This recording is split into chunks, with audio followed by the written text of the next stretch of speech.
Keith and Gabriel council meeting, and this is a regular meeting.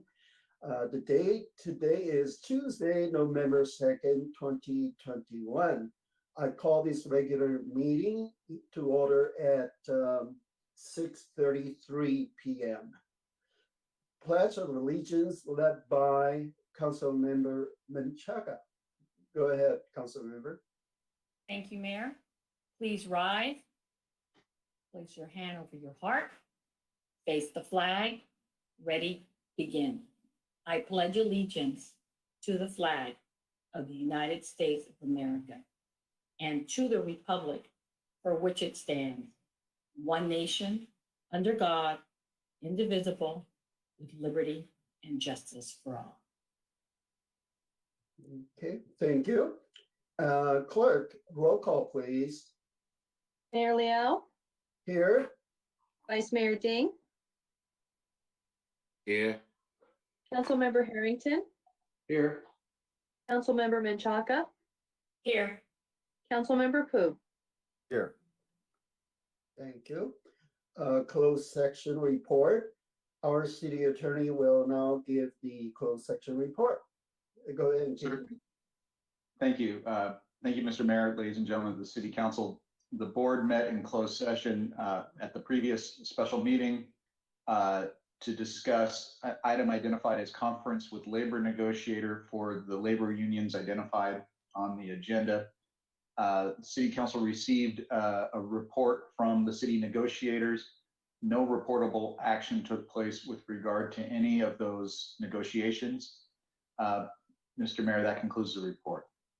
Thank you so much, City Attorney.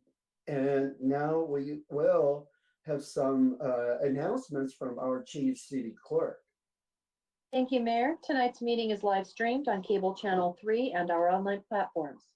Please email all public comments to cityclerk@sgch.org no later than the time the item is considered by the council tonight. Comments will be read for up to 3 minutes each. Comments received after the end of the public comment section will be forwarded to the City Council after the meeting.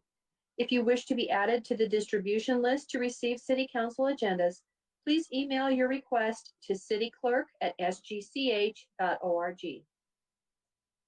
Thank you. Approval of agenda order.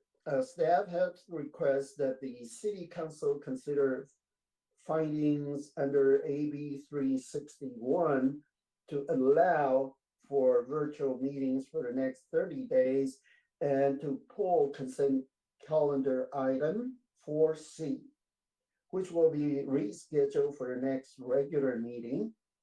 The city attorney now will explain the AB 361 findings. So go ahead, Chief and Keith. Sure, Mr. Mayor. So this is a little bit unusual than the way we normally approve the agenda order. It's got this addition, and this relates to the requirements necessary in order to have this meeting telephonically. As I informed you at a prior meeting, state law now requires that in order to have this meeting electronically, every 30 days, you have to make findings that we are currently in a declared state of emergency and that local health conditions make it advisable to not have the meeting in person, but to do it electronically. And so what we're asking is, as part of the motion to approve the agenda order tonight, that you reaffirm those findings you made in the prior resolution. Okay, thank you, Keith. Is there a motion to approve the agenda order as amended? I'll move. Okay, motion by Councilwoman Menchaca. Is there a second? I'll second. Okay, second by Councilmember Pu. Assistant City Clerk, please take the vote. Councilmember Harrington, Aye. Councilmember Menchaca, Aye. Councilmember Pu, Aye. Vice Mayor Ding, Aye. Mayor Liao. Aye. Motion passes by a vote of 5-0. Thank you. Next item, please. Presentation item A, Proclamation for Native American Heritage Month. Mayor Liao will make the presentation, and Chief Andy Salas of the Kiz Nation and Chief Red Blood Anthony Morales, Chief of Gabrielino San Gabriel Band of Mission Indians, are present to receive the proclamation. Okay. Well, let me read the proclamation. Native American Heritage Month.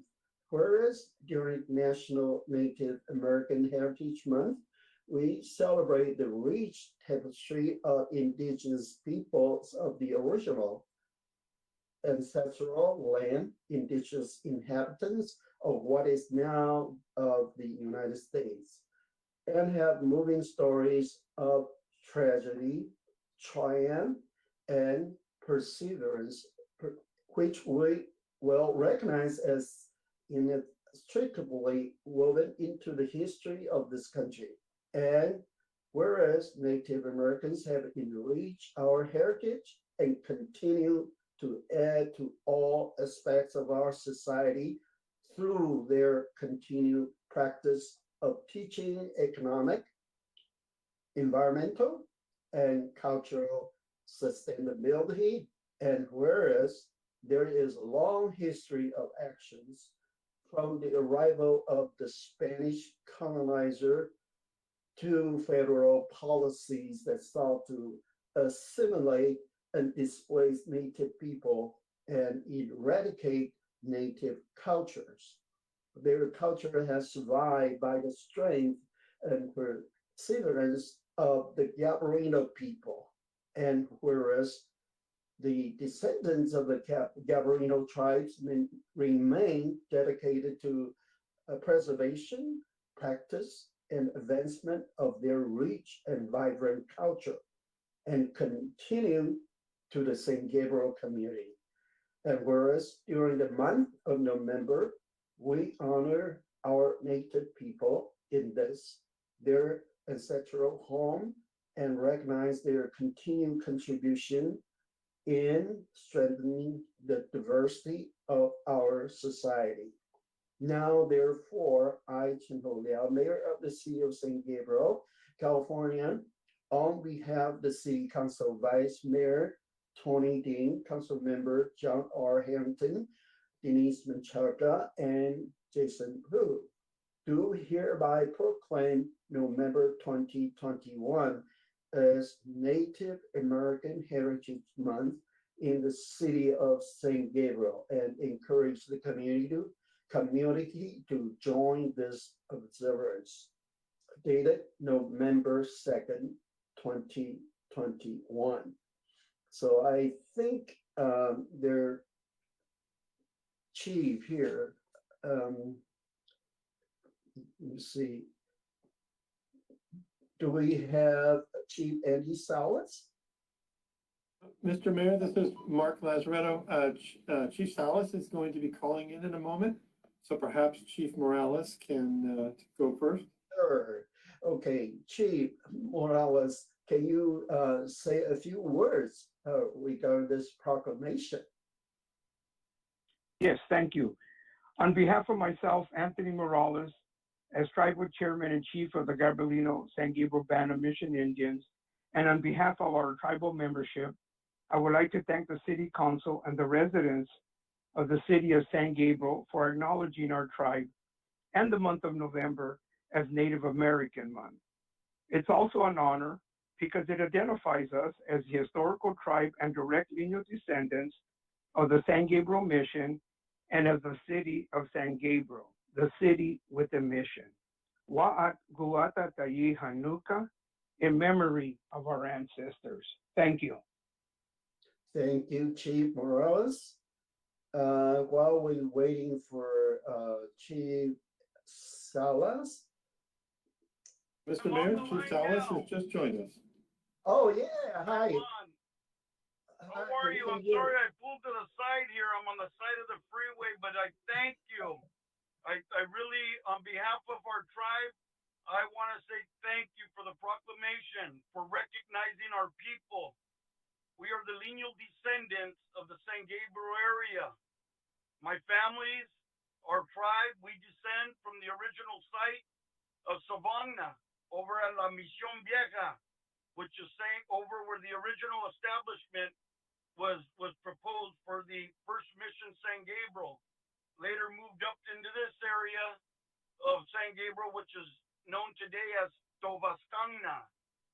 We want to thank you for recognizing our people, for not just you, but now it's getting almost worldwide now that they're recognizing the people here of the Los Angeles bases, and we want to thank you, the council, for your work, your hard work, and working with us in putting these proclamations together, because we owe it to our ancestors, our grandfathers, our mothers, our fathers, those that are no longer here.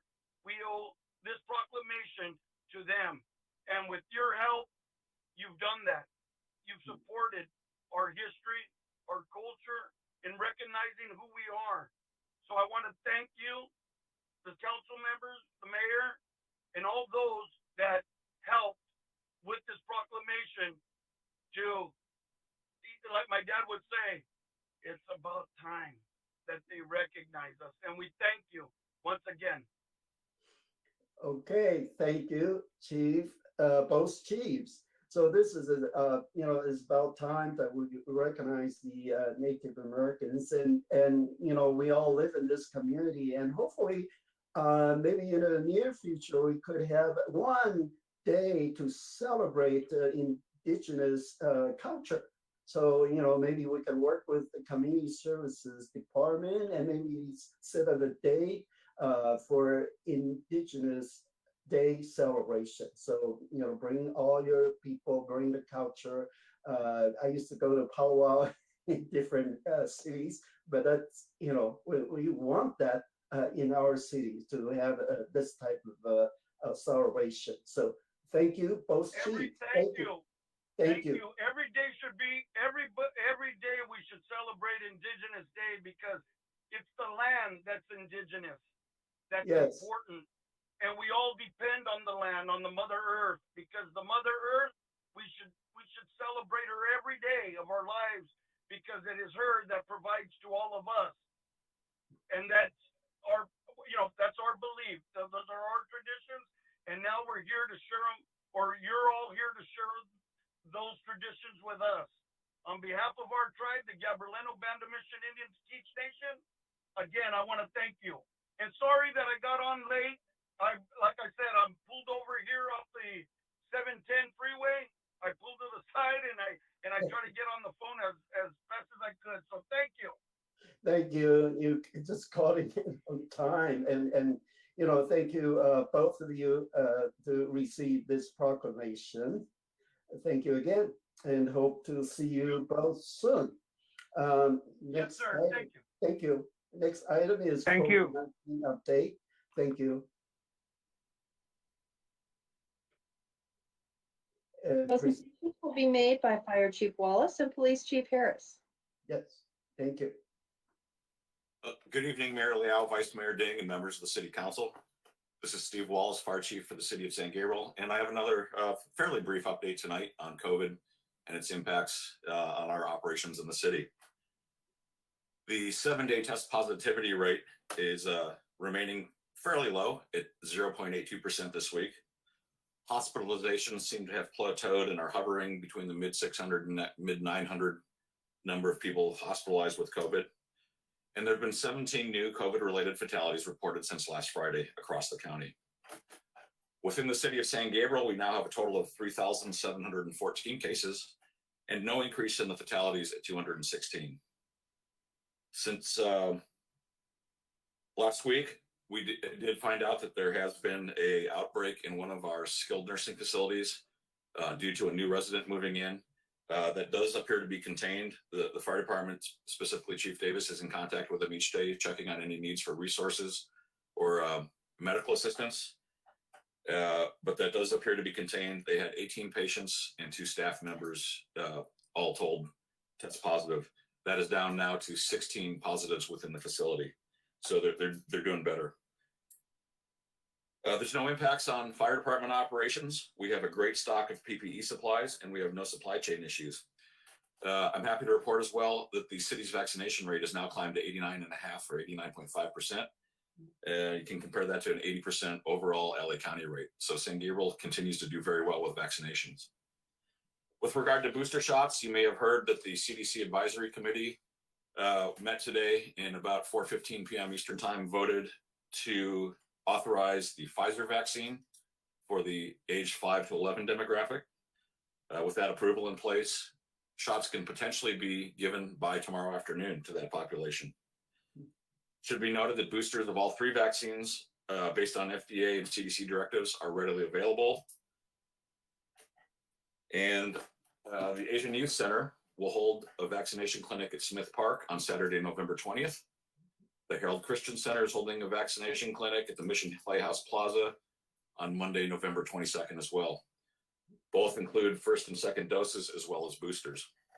I don't have times, but more information is available on the City of San Gabriel website, cityofsangabriel.com, or by calling the Community Services Department. And to close out tonight, some real breaking news. I got this just before the meeting started. The county has issued a framework for lifting of masking requirements. Like I said, I received this document about 10 minutes before this meeting started, so I haven't had time to do a real deep dive into it. But on the surface, it appears that the masking requirements will be lifted at outdoor and mega events as well as workplaces when the case rate in the county drops to less than 50 cases per 100,000 people and less than 600 daily hospitalizations. We're not quite there yet. With that percentage I gave you, we're still about 80 per 100,000. And we have an average of about 900 in the hospital, so we have a little way to go, but it does seem like there may be some light at the end of the tunnel. And that is my end of report for the evening. Thank you. Now, I guess it's Chief Eugene Harris. Go ahead. Good evening, Mr. Mayor, Mr. Vice Mayor, members of council. My name is Gene Harris. I am the police chief for the City of San Gabriel Police Department.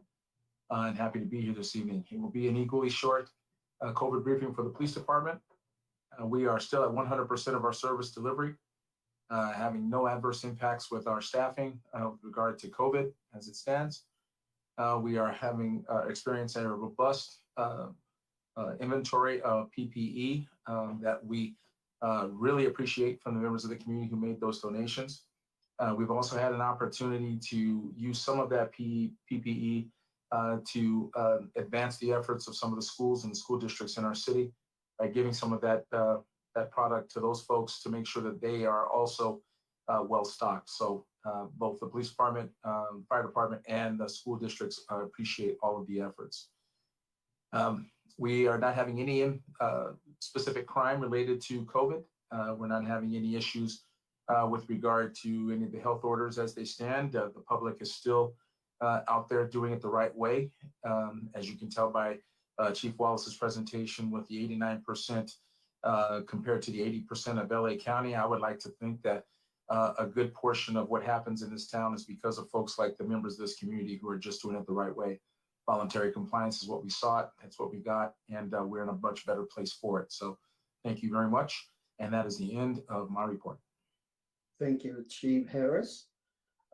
Any council member have questions for both chiefs, Chief Wallace and Chief Harris? No, I just have a quick question for Chief Harris. We got another offer, a large PPE donation, but I told him we don't have room to store them anymore. But you just mentioned you give away to school district. Do you think we can tell them just go ahead and donate to the schools? Well, I hate to turn away any donations that are coming for such a good cause, but we are a little space challenged. A couple of those last deliveries we got were appreciated, were on large pallets, and we had to break some resources out to get those things put away. But what we can do is talk about it offline. I'll get with the school district and our contacts and see if there's an opportunity for them to take advantage if they need it. I think that might be a good thing before we just say no. Let's look a little deeper, do a deeper dive into that, and then I'll get back to you on it. Okay, thank you. Mayor? Yes. I just Good. also wanted to suggest maybe some of our faith-based groups might be interested. We actually have, through the HERE Commission, as we were having meetings, we have actually some connection now with all the groups in the community. Mark, at least still has ongoing meetings with them, and they may have a need for them. So just a suggestion. Okay. And we have no issue. Thank you for that, Councilmember Menchaca. We also would not mind coordinating through our chaplain program any of those types of efforts. So we have some chaplains and representatives of every denomination. So if that's something you want us to look into, that might be an avenue for us to kind of bridge the gap. Okay. All right, but I was very happy that the county has that. I don't know if it's true. Chief Wallace, so can you just reaffirm that you receive the county news that we don't have to wear masks anymore outdoors? That you're sort of there, but let me be a little more clear, since I just read this thing and I may have confused the issue a little bit. We're almost to that point. And what was released just before this meeting tonight, I'll share with the Thursday update so you have a copy as well. But we need to get to the point where for the outdoor events, we have a case rate of less than 50 per 100,000 people and less than 600 people hospitalized for COVID. And they want to average that over 3 weeks. So we're not quite there yet. We're right about the 80 per 100,000 case rate and between 600 and 900. So it's getting closer. And with diligent hard work by the community, I think we'll get there.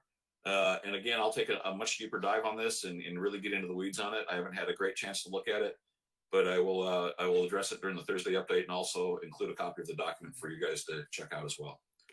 Okay, thank you, because I just got a notice from the county. I'm on this county library commission, and we actually don't meet in person. But however, the county vaccination mandate, they have to verify, they have to talk to each employees and also commissioner to show the proof of vaccination. So it's, I of course, I'm gonna comply. I already did my 2 shots earlier this year, and I'm gonna get my booster shot next week, either at the Smith Park of the Mission Playhouse. So I have no problem. But then, they have to talk to each employee in person by Zoom. For instance, this for me is Zoom. I have to talk to them and tell them when I got my vaccinations, I have to show my card. So I was wondering, what about the city? Are we doing anything to mandate this? Are we going to talk to our employees to show the vaccination cards? Mayor Leal, this is Mark Lazaretto. I'll field that. So we do have a list of every employee in the city who is vaccinated. Right now, we don't have a mandate for our employees to be vaccinated or tested. Although as you can imagine, everybody wears masks indoors at all times. President Biden's direction on employers of more than 100 requiring either vaccinations or the weekly testing. We're expecting those rules to come out this week. And then once those rules come out through the federal OSHA, then they will hand that down to Cal OSHA, who will present rules for the state of California. We expect that to be sometime within the coming weeks. And at that point, we would be following that order. So by the end of the year, we will do that. You'll recall that the county enacted their own requirements, which is why the county commissions and the library employees are having to do that. But we will fall under that President Biden order when that comes down to local governments and private employers. Okay, thank you. Thank you for both chiefs and city managers report. Next item is public comment. Thank you, Mayor. This is the time set aside for members of the public to address the City Council on items of interest that are not on the agenda but are within the subject matter jurisdiction of the San Gabriel City Council. We do have one comment this evening, and it is related to the proclamation we had tonight. comes to us from Dr. Chastity Jennings Nunez, HERE Commission Chairperson, and reads as follows. The HERE Commission is excited to invite the residents of San Gabriel and beyond to recognize the contributions of Native Americans to the diverse landscape of our country during Native American Heritage Month.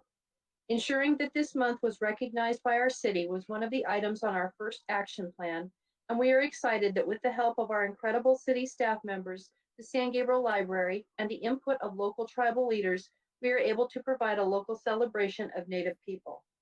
The proclamation read tonight is one way the city is observing Native American Heritage Month.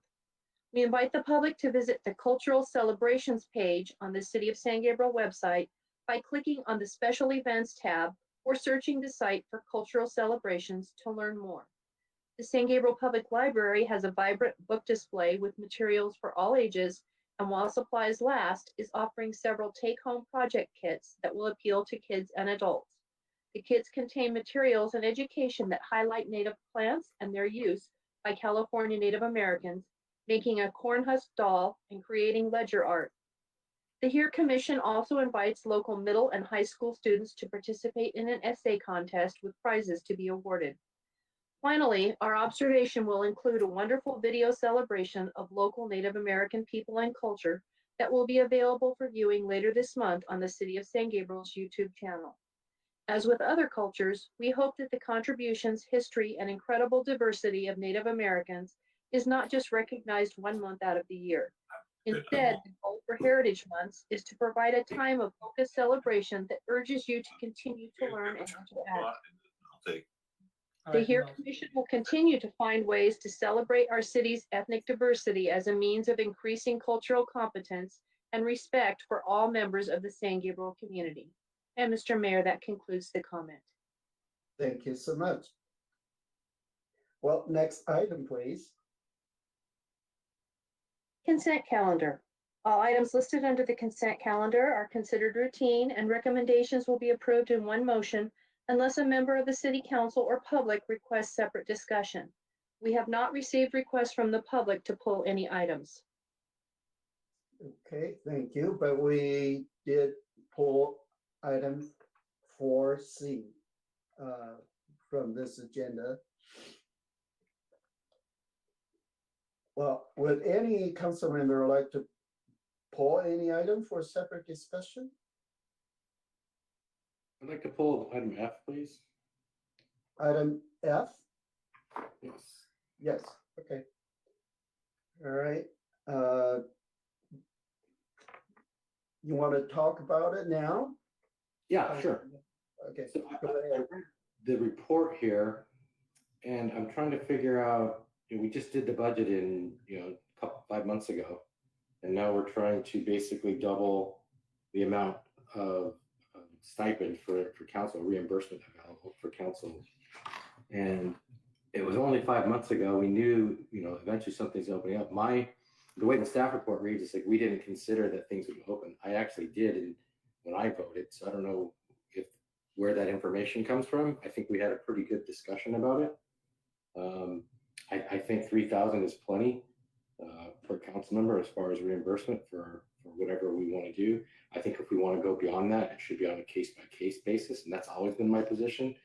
I think the 3,000 should be for routine reimbursements, and then I think conference in the past, way before we increased this budget a long time ago, it was on a case-by-case basis, and it typically would limit the council travel, as well as like how many people could attend, things like that. So I would really like to stay with the 3,000, and then if someone has a special case where they need to do something, then I think we should bring that to council on a one-off basis or on a discussion basis. And my other comment regarding this is something I think should have made the regular agenda, not a consent agenda, because this should be something that the council discusses, not just put into a consent. So I would propose, I think the staff recommendation was to raise to 6,000, but there was 3 other recommendations, which was to leave it the same or some other number. And I think when there's 3 different recommendations, I really think it should come to a council discussion. I'm good with leaving it at 3,000. Thank you. Okay, thank you, Councilmember Harrington. Any others? I see raised hand by Councilman Pu. Yes, thank you, Mayor. Just in response, I'd just like to let the public know that the way it used to work was somewhat complicated. There was a list of pre-approved conferences that any council member could attend, which did not count against any set budget. And then there was also a separate budget for other conference or meeting expenses that I guess any council member could utilize. I'd just like to say though that even under that older system, and even under the newer budget that we've currently adopted of just straight 3,000 per council member, I personally have never come close to ever expending the budget amount. I'm not aware of any other council members who have. 3,000 is a little bit tight if you are supposed to attend more than one conference per year. If you're for example, the city's designated liaison for the League of California Cities or the Southern California Association of Governments or other things. I guess the point I'm trying to make is that in general, I have not seen any council member be irresponsible with this budget. And the current limits are far more stringent than they used to be. And even at that, I don't necessarily, see there being, in other words, I just want to make the point that there's not, to my knowledge, been any abuse of these budgets. And I do think that increasing from 3,000 to 6,000 is not unreasonable, given the fact that a lot of other costs have actually gone up.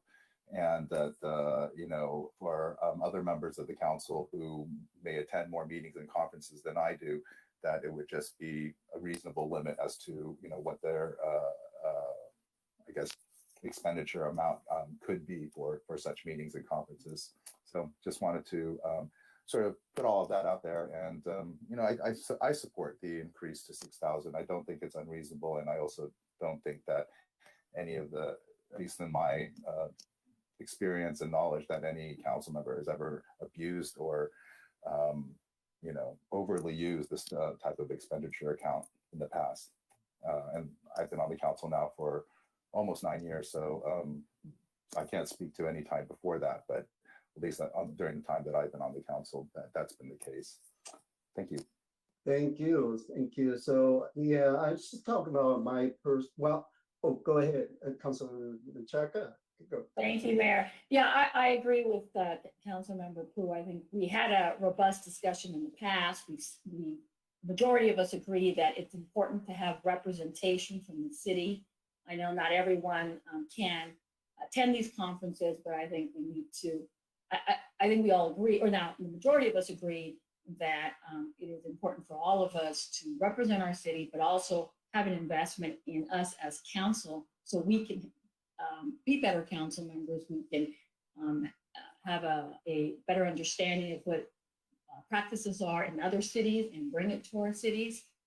I know some of the council members are much more involved than others, and I think it's important that we support that. I also wanted to bring to the attention of everyone that the budget used to be at 9,000. So even at 6,000, it's still below what it was originally. And I support the 6,000 wholeheartedly. So that's all. Thank you. So I just want to talk about my personal experience as a council member for the past 8 years, because I'm on this League of California City Transportation Policy Committee for the past 8 years. And we work on the SB1. We brought at least a couple millions for our street payments funding.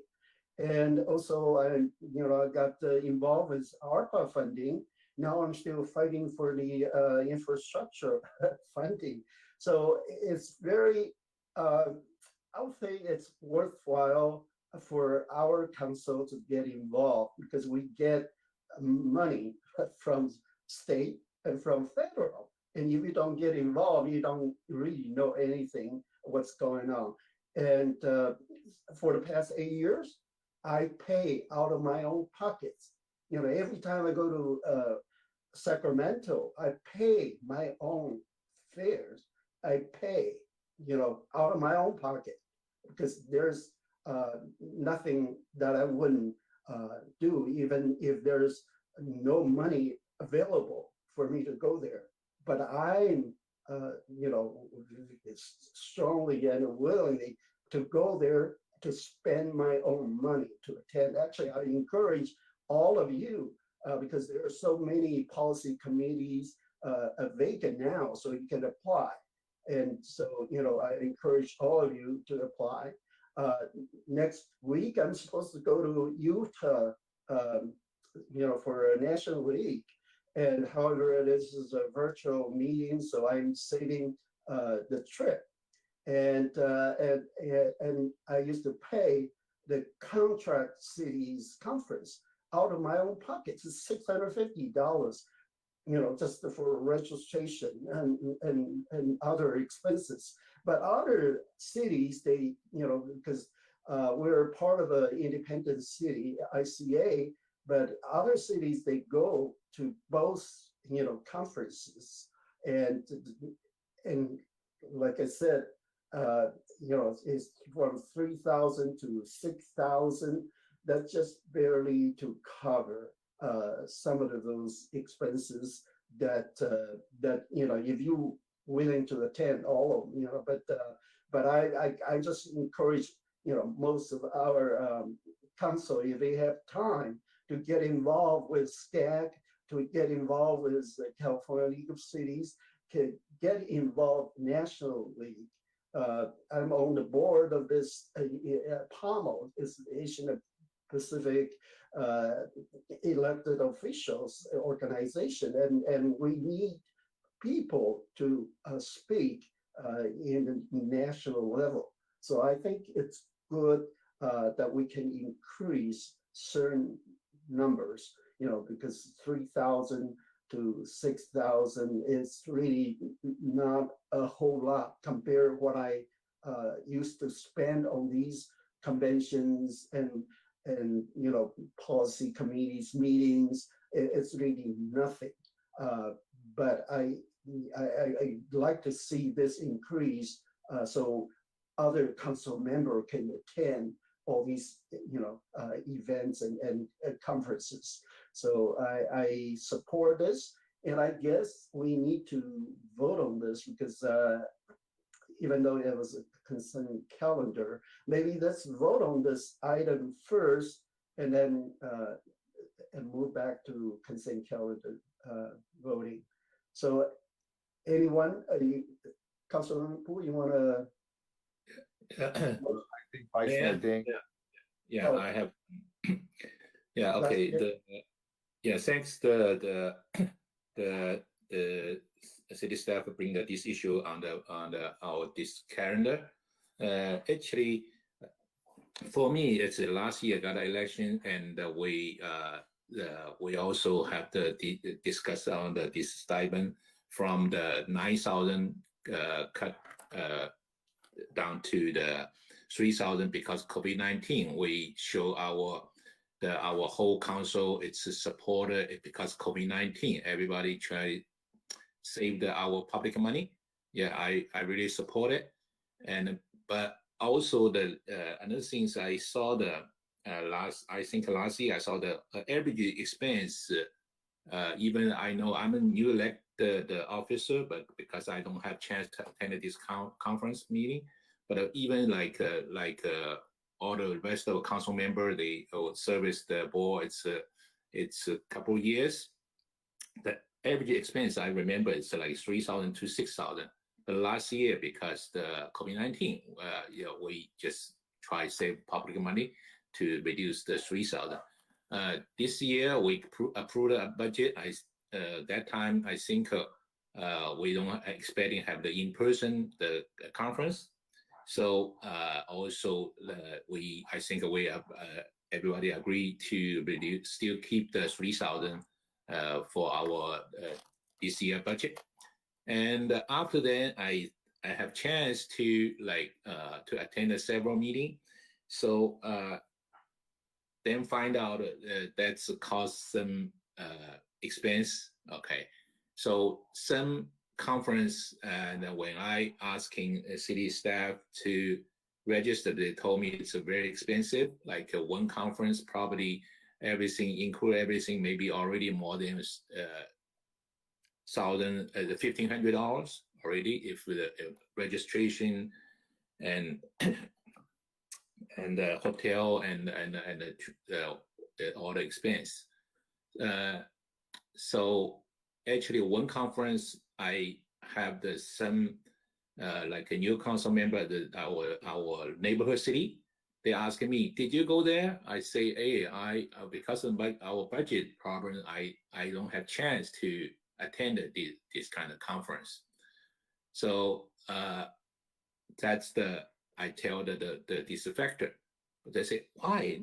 Because I say our budget is so low, not like your city. Okay, all right. But yeah, that's the factor. But another things I just want to bring out, I had chance to attend Cal City, the conference. I really appreciate this kind of event to give me a lot of input. Also, that's 3 days every day. After I arrived, so I attended all the different sections, the seminar, to learning, give me a lot of good input for the city running. Okay, financially, how can we get a budget, or how can we order like a city operation? So it's really help, especially if I'm a new council member. It's learning a lot. I really appreciate. And also, I attend JPIA, that's regarding our city insurance.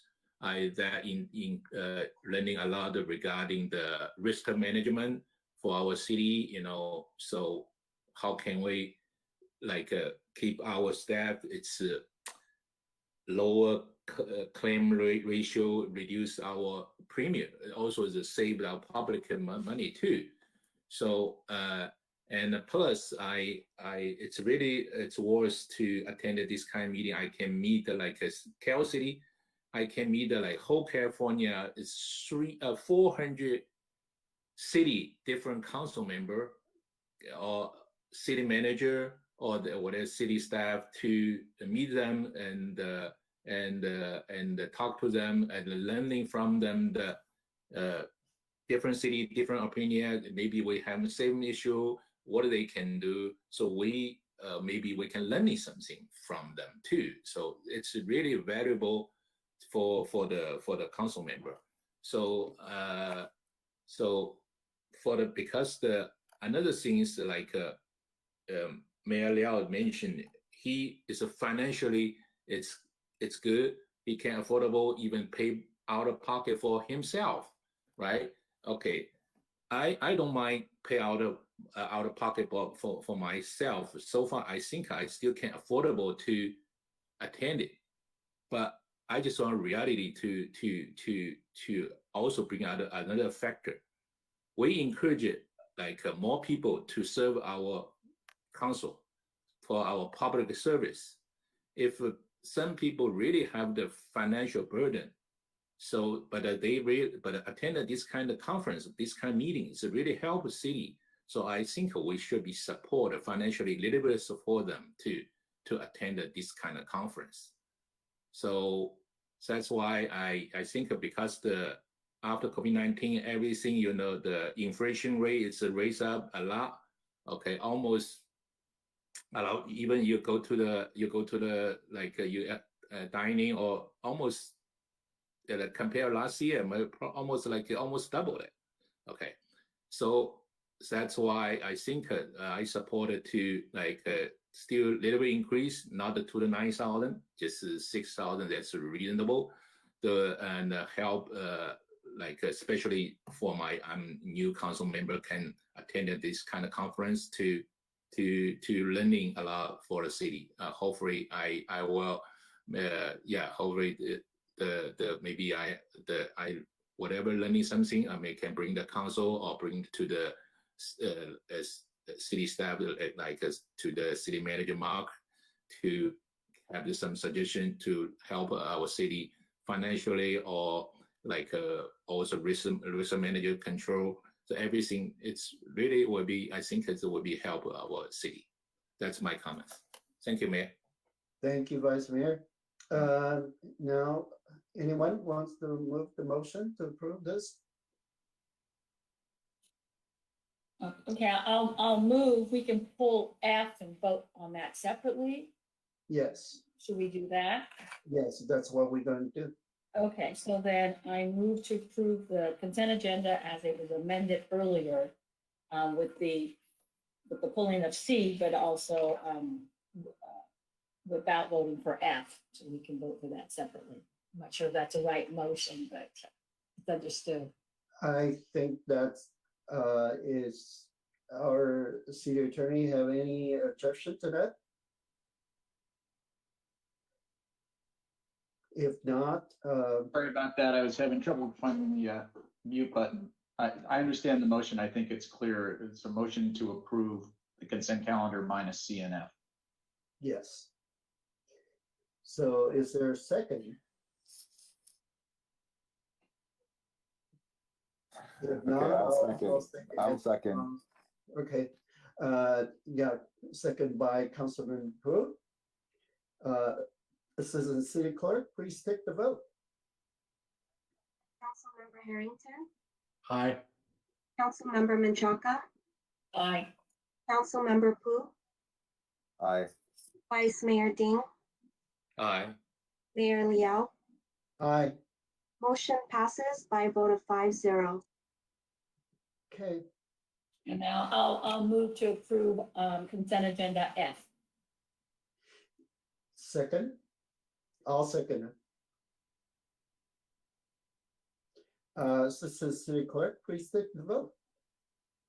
Councilmember Harrington, No. Councilmember Menchaca, Yes. Councilmember Pu, Yes. Vice Mayor Ding, Aye. Mayor Liao. Aye. Motion passes by a vote of 4-1. Thank you. Next item, please. Thank you, Mayor. We have no public hearing or continued business this evening. So the next item is 7A, new business, state adopted housing legislation, Senate Bill 8, Senate Bill 9, and Senate Bill 10. Community Development Director Cervantes will make the staff presentation. Thank you, Mayor. Good evening, council, staff, and members of the public. My name is Aldo Cervantes, Community Development Director for the city. This next discussion is regarding 3 housing bills approved by the state legislature and subsequently signed into law by Governor Newsom. The goal of this meeting is to summarize the 3 bills and request direction from council on the next step. Next slide, please. So the 3 bills, housing bills to discuss for tonight are known as SB or Senate Bill 8, Senate Bill 9, and Senate Bill 10. All 3 bills were signed into law with the primary focus of addressing the housing shortage problems facing the state. Next slide, please. The first of 3 bills is Senate Bill 8. Aims to clarify the meaning of a housing development project, which includes projects that do not involve a discretionary approval process, projects that involve both a discretionary and non-discretionary approval, and projects that include the construction of single-family units. Discretionary approvals are those projects that require public hearing process by virtue of, for example, a conditional use permit, variances, as well as design review actions. The housing development projects can also be further defined to include the following, which are residential units, mixed use development projects consisting of residential and non-residential uses, transitional housing, as well as supported housing. The city has the ability to impose and adopt standards such as objective design standards, for example, height restrictions, maximum allowances, and other development standards that will help address the goals of the city. The city cannot reject a housing development project unless written findings are provided that address objective and quantifiable conditions. Next slide, please. The bill would prohibit a local jurisdiction from reducing the intensity of the land use within several documents, and those are related to the general plan, specific plans that the city currently has, as well as our zoning ordinances, unless the municipal code in reference to development standards are concurrently changed to reflect a no net loss of housing units within the city. Lastly, the council or the city could not impose a moratorium to address this matter and restrict or limit housing development. Next slide, please. So Senate Bill 9 is, in my mind and in the mind of many of my colleagues, the most impactful law of the three. The bill would require a proposed housing development containing no more than 2 residential units within a single family zone to be considered ministerially. And that means without discretionary review or public hearing. As many of you may know, a ministerial project are also known as by right type projects. There are some conditions upon the developer in this case, such as the property must be within an urban area, and the site or district must not be officially or legally designated or listed as a local, state, or national historic landmark or resource. Properties within the city that have officially received landmark and historic status by council action or by simply being listed by the state are exempt from this bill. Next slide, please. One of the development standards listed within the bill is a provision that requires, actually, next slide, please. One more over, thank you. Should be on slide 7. Thank you. So one of the provisions that is listed under this bill amongst many is reference to setback requirements. One specifically is a 4-foot setback requirement. This is similar to that of the setback provisions of the ADU laws. Next slide, please. The parking provisions are somewhat also similar to the ADU laws as well, where the parking standards are relaxed given the close proximity to public transit.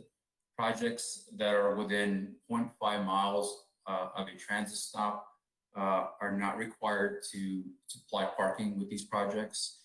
Otherwise, if outside that radius, for example, the provisions of the law require a maximum of 1 parking space. Next slide, please.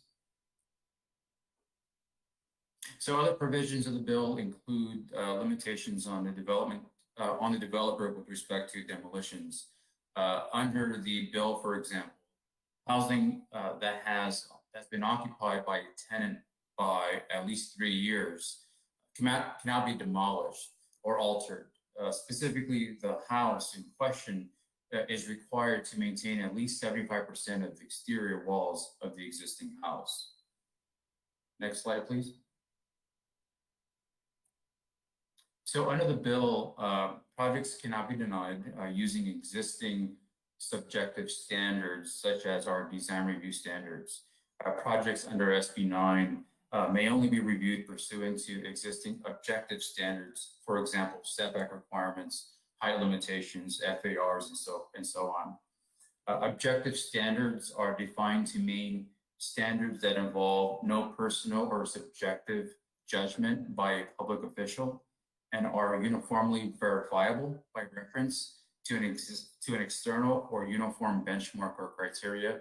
This could be in the form of a zoning ordinance that includes objective standards, as well as in the building code, which, as most of you know, include life safety code provisions.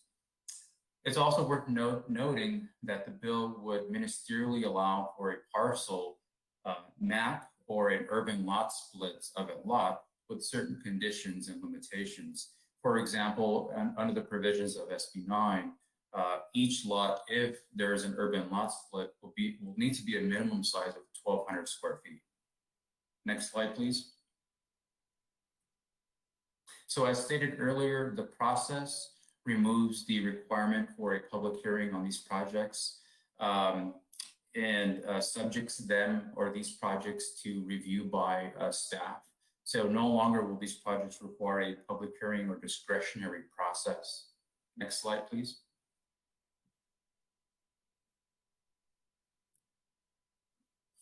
Some of the additional requirements of SB9 include a prohibition on public right-of-way improvements as conditions to the project. For example, for the most part, with respect to large development type projects, you can include sidewalk improvements if there are needed, if there's a nexus to the project. So in light of SB9, the staff nor the city could no longer include conditions of approval that go beyond the property lines of the project. Next slide, please. And so lastly, amongst other items and list within the slide, owners must sign an affidavit that requires the owner to reside on site for at least 3 years. Next slide, please.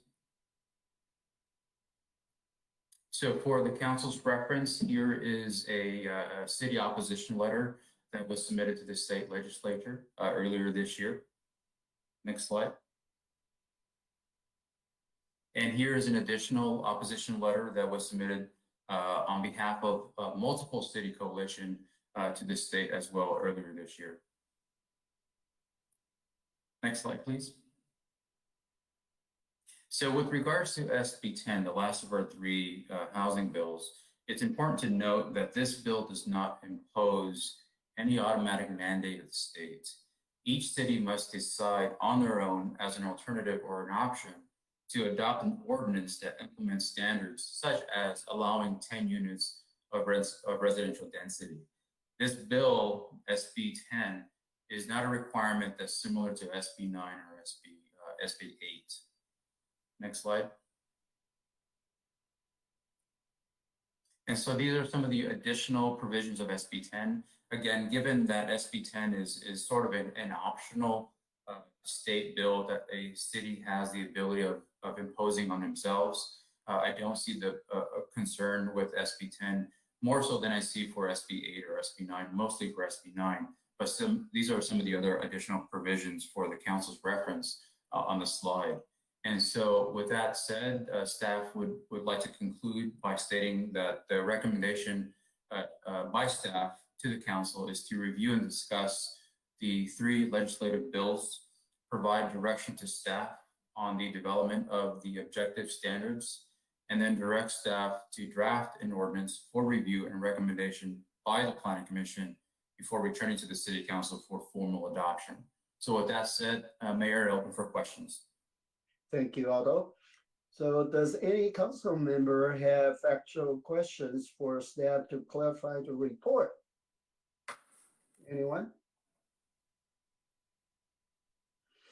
I see none. How about, have we received any public comments for this item? Thank you, Mayor. Yes, we do have one comment on this item. It comes to us from Norma Davalos and reads as follows. I made a previous comment on this and I will make it again since it's on the agenda again. The state of California adopted bills that were not voted by people anywhere nor in the city of San Gabriel. It's up to our city council to turn this down.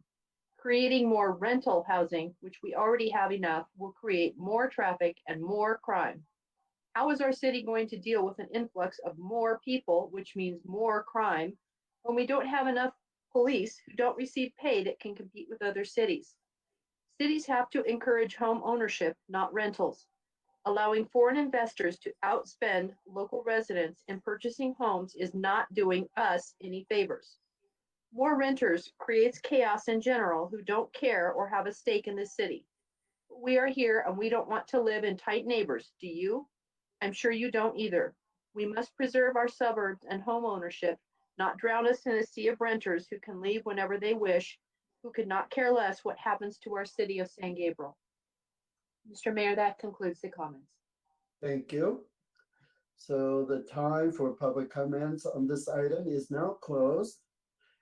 It's time for city council deliberation and discussion. Who wants to start?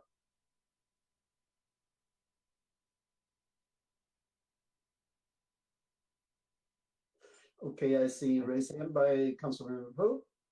Yes, thank you, Mayor, and thank you, Aldo, for the presentation and summary of these bills. And I just want to also note that the city has also sent opposition letters to SB9 through the San Gabriel Valley Council of Governments, both to the legislature, both the Speaker Rendon's office, as well as Senate Pro Tem Atkins' office at the time that these bills were being under consideration, and to the governor's office after they were passed by the legislature and sent to the governor's desk for signature. So it was not for lack of trying. Many of us have communicated with our state legislators on these issues. I will note that I think both times that it was considered, I think Assemblymember Chow abstained and did not vote on the SB9 measure, which is essentially the same as a no vote. I can't speak to the records of any of the others because I haven't actually been tracking or following that closely with respect to state Senate votes and so forth. But I do know that Assemblymember Chow did not vote for SB9. So I think that this is an issue that relates to a housing crisis, which we do have, not only here in the state of California, but throughout the country. If you look at housing starts over the last 40 to 50 years, it has fallen behind population growth over those 40 to 50 years. This is not a situation that arose overnight, and it's not a situation that will be solved overnight. But we do have this housing crisis, and I find it's a little bit, I think, disappointing that one of the solutions that has now been adopted and passed into law actually puts our R1 single family resident neighborhoods sort of in jeopardy, in the sense that now by right any lot could be subdivided, and then a duplex could be put on it, as well as an ADU and potentially a junior ADU. Now I think that the possibility of those kinds of things happening are much greater for much larger lot sizes. And in the city of San Gabriel, I would say that most lots are not large enough to really accommodate all of that. However, it's at least theoretically possible. So there is some reason for concern, and that while we do need to address the housing crisis, it's unfortunate that this is something that has been sort of mandated at the state level for our community. So as far as what can we do about it, I chuckle a little bit when there are folks who believe that it's up to the city council to quote unquote turn this down, because that is not an option. We must follow, obviously, the state of California's laws, and I think there are a number of efforts underway that will keep this in the headlines, so to speak, for at least a little while. There's some cities who are organizing in an attempt to perhaps litigate the issue. Personally, I believe that would be a waste of money if we were to join any such litigation. There are cities and groups that are organizing to perhaps put something onto the ballot through the initiative process that would seek to address this issue and potentially reverse SB9 in particular. So that has perhaps some merit, but again, it does require an extremely large amount of resources in order to be able to put something onto the ballot, meaning you have to get the requisite number of signatures throughout the state of registered voters, so forth and so on. There has to be a legal team that's behind it, that's drafting it. Secretary of State's office has to, and the Attorney General's office has to draft the summary and title, and then the Secretary of State's office obviously, needs to publish it and put all those things. So none of that is obviously going to happen overnight either. But I would say that, for our city, that we should continue to monitor whatever efforts there are in trying to either reverse or amend SB9 in particular. And,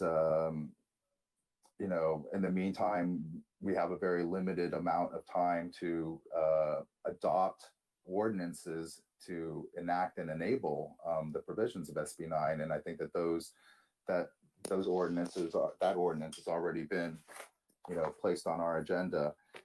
And there's nothing now. I mean, we simply need to do that. And I think that rather than,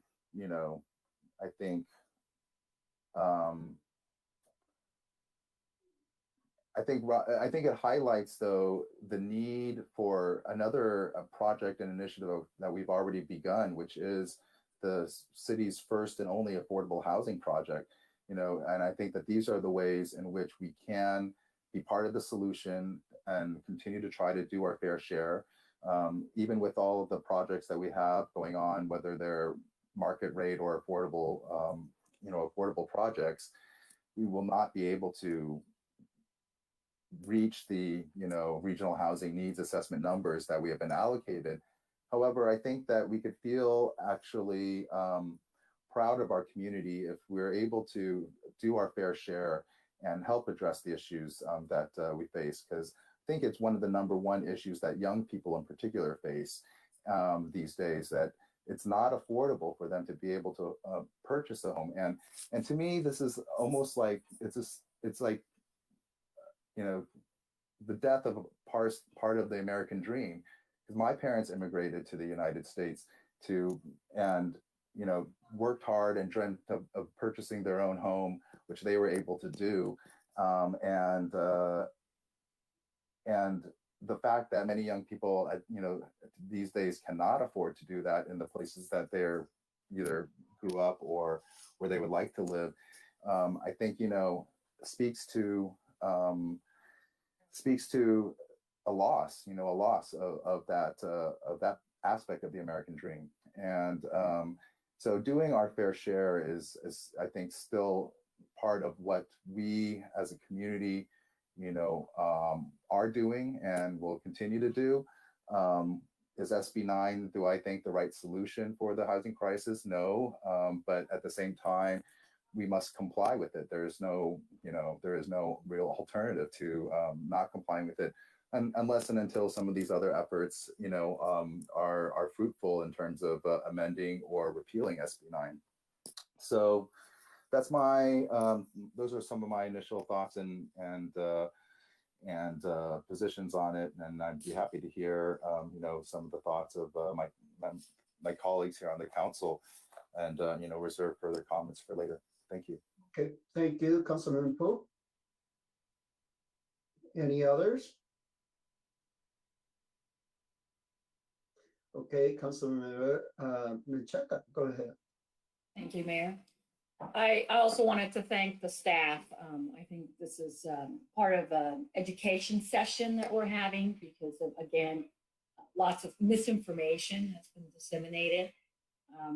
Hopefully we can come back and kind of revisit this again when we bring back the ordinance, because that is what we need to do. I applaud everyone's efforts. I mean, there are many, many groups that are trying to stop this or amend it in some way, but at this point it has not come to fruition. But I hope that those efforts continue. I do not want to invest the resources either from our city. I think we're doing what we can, but if litigation is going to be the way to resolve this, I would like to really think that through, if that's a decision that this council, the majority, would like to do. I feel like we've had quite a few efforts in other fronts, and lots of money has been spent, and there's been no changes. So I would like us to be real cautious if that's the road we want to take. I did want to ask just a few clarifying questions regarding one of the questions that came up was about Prop 13. I know quite a few of our residents have that advantage, and how would that come into play? Because if you're going to start splitting up units, I would think you would have to reassess the property, because I think that's how Prop 13 works, but I'm not sure. So Aldo, can you just clarify, what's the impact for those who still have the advantage of Prop 13? Yeah, that's an interesting take on that on SB9 with those types of properties. In our brief conversation this afternoon with the LA County, we had a very general conversation about this specific item. And in general terms, although we as staff like to focus a little bit more on this with our city attorney's office, but the general understanding of an improvement to a property is that they will reassess on the improvement. And so, for example, if the existing house is being maintained, like in this case, but a second unit is being built, well, the second unit will be the assessment. The existing house will remain under its current status. But that is just a general conversation we had with the county. We'd like to further sort of have those conversations with the county to get more clarification, although I was very specific in my Q&A with them this afternoon. But if the council would permit some additional resources on that front to get a better understanding of where that gets involved. Okay, thank you for that. Yeah, I would like to get some more information, but as we move forward, I know we're all trying to still get a handle of what this is really going to do. And we've Councilmember Pu talked about the RENA numbers, and my understanding is that there's going to be some strong penalties now involved if we don't meet those RENA numbers. And so, we're getting it from different fronts. This is just one of many ways that the state wants every city to do their fair share on providing housing for California residents. But regarding the historic sites, I know that by reading this on page 4, historical sites would be exempt, I guess. But what I see is that, we would have to go warp speed to designate these historic districts or historic homes. We would have to get property owners on board to declare it. And it's a long process. And as hard as our historical commission's working, as hard as our economic development, I'm not sure if that's realistic. I mean, we have January 1st, this is going to take place. I'm just wondering, have there been conversations with our historical commission about SB9 and how that impacts, any feedback from them? Yeah, with that specific question, I have not had those conversations with our historic team. I know Samantha is here and Anthony is also here. I've only had the privilege of being here for 4 weeks. And so I'm sure there's been a lot of conversations about this item with respect to historic. So Sam, if you don't mind, if you have any background that could help answer that question, I appreciate it. And I meant specifically the Historic Commission, Historical Resource and Cultural Commission. Yes, thank you, Aldo. Not much more to add. Staff has not had the opportunity to have a sit-down meeting with the Historic Preservation Commission yet. However, it is something that we will agendize in the next upcoming meeting just to have the general discussions with them. Discussions on designating a district or overlay have been an ongoing conversation with the commission, and it is something that staff continues to discuss with the commission, especially in light of the completion of the context statement and the next step in moving on to surveys. So these are the building blocks and the conversations that staff has ongoing with the Preservation Commission. Yeah, because I think they need to be part of this conversation also, because that element regarding the historic designation is important. Maybe there's some ideas they may have, but I just feel that the time is so tight. I mean, we have 2 months, and but I would like to hear more from the commission, any suggestions or any thoughts they may have regarding SB9. I believe it affects them directly. Obviously, those who've already been designated are exempt. And then also, let's see, on the report, it talks about future implications on city finances. And so maybe I can imagine what the implications are, but maybe someone could just share some of the things you may know now. I know there's always, with every bill, with every ordinance, there's sometimes unintentional consequences. Sometimes they're intentional. But are there things that come to mind immediately with this bill? Yeah, well, the first thing that comes to mind is with respect to fiscal impact on resources, city resources, is really drafting the ordinance. Drafting the ordinance, and specifically this level of ordinance with this level of detail is going to have a huge impact on staff timing, for example. It is going to take our team in community development to really put ourselves together in drafting this legislation, as well as, of course, including our city attorney's office in looking to review, partially draft some of the language as well. So that's what we refer to as the impact to resources. Mark? Thank you, Aldo and Councilwoman Menchaca. I would also add that there's a positive and a negative. I think you hit the nail on the head, Councilwoman Menchaca, when you talked about some of the Prop 13 implications. So anytime one of these developments happens, there is a economic benefit that comes from that, where we would receive higher tax payments from those property owners in return. You also have more residents, so there's more buying power in the city. But the downside to that would be the impact on city services such as police and fire. More folks in our community without any more parkland than there already is. More folks for all of our services in the city to take advantage of. There's debate in Aldo and my circles about whether residential pays for itself. It used to be the norm that residential units didn't pay for themselves as far as city services go. I think with property taxes and buying power and the way sales tax works when people buy from home these days, that's changing a little bit, but I don't think that graph has crossed where housing does in fact pay for itself.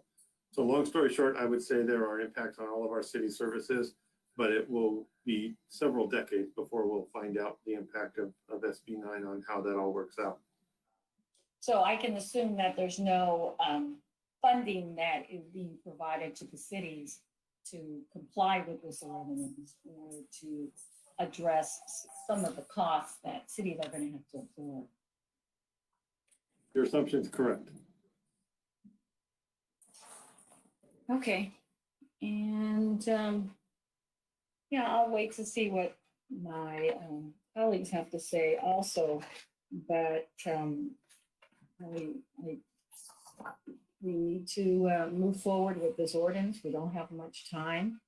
And, if staff could keep us posted on, what other cities might be doing, either individually or regionally. I know, thank you, Councilman Pooh, for mentioning the COG. I was wondering if they have been involved with it.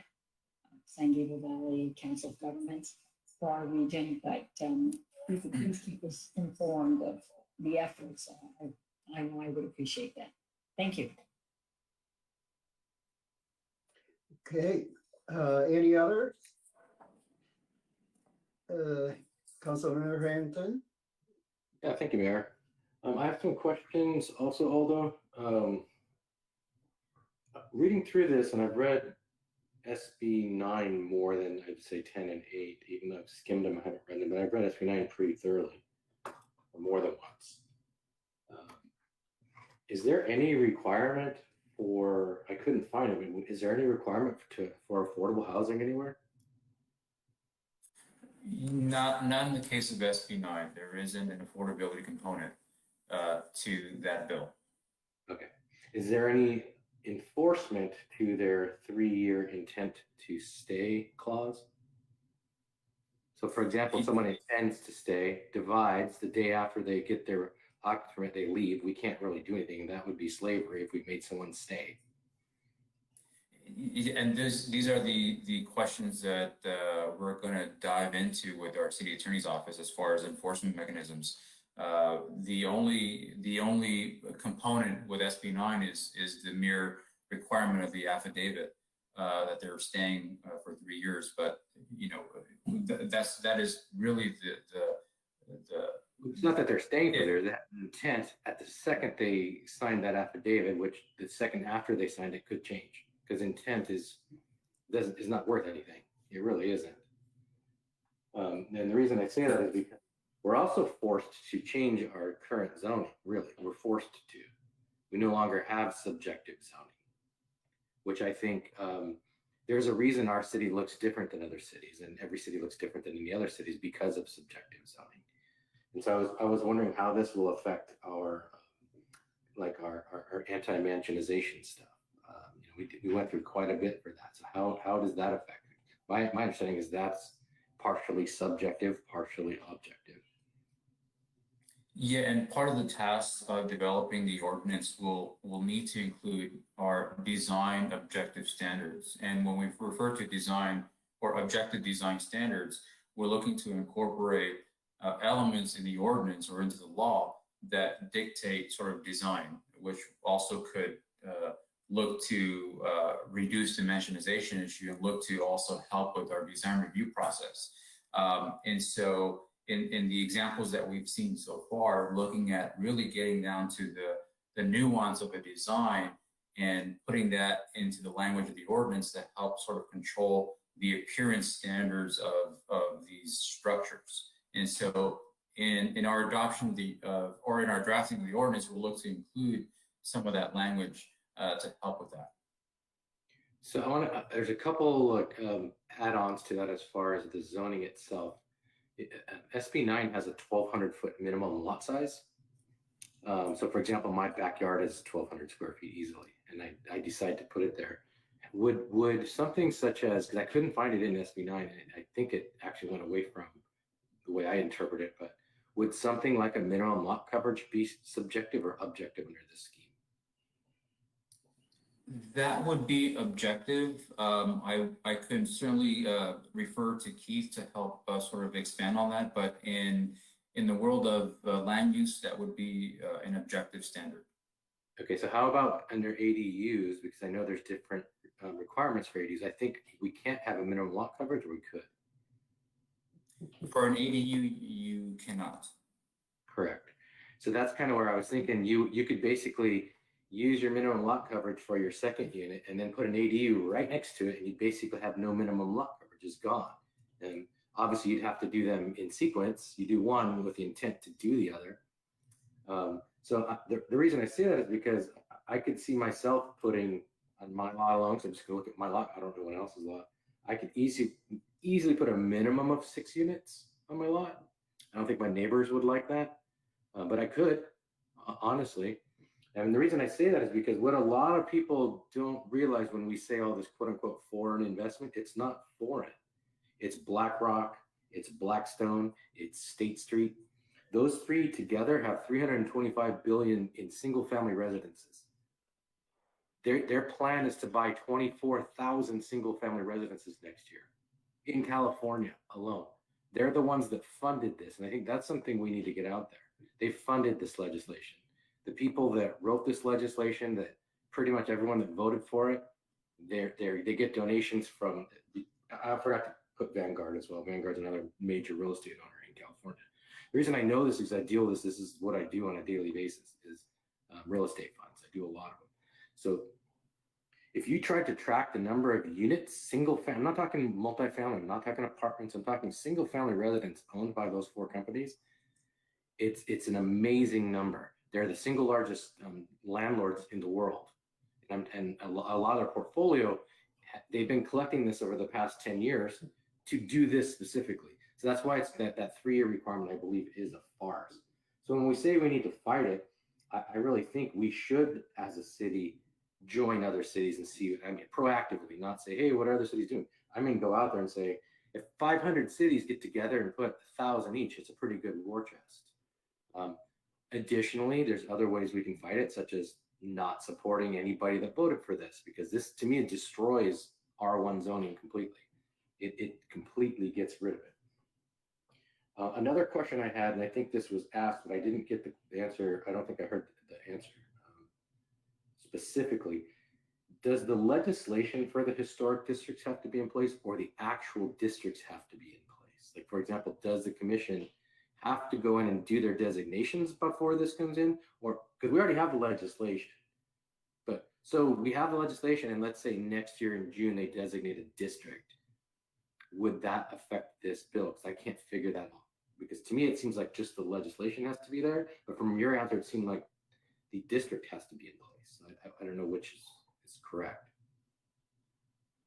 Well, the legislation states that if your individual property or district are designated as historic landmarks, you're exempt from this bill.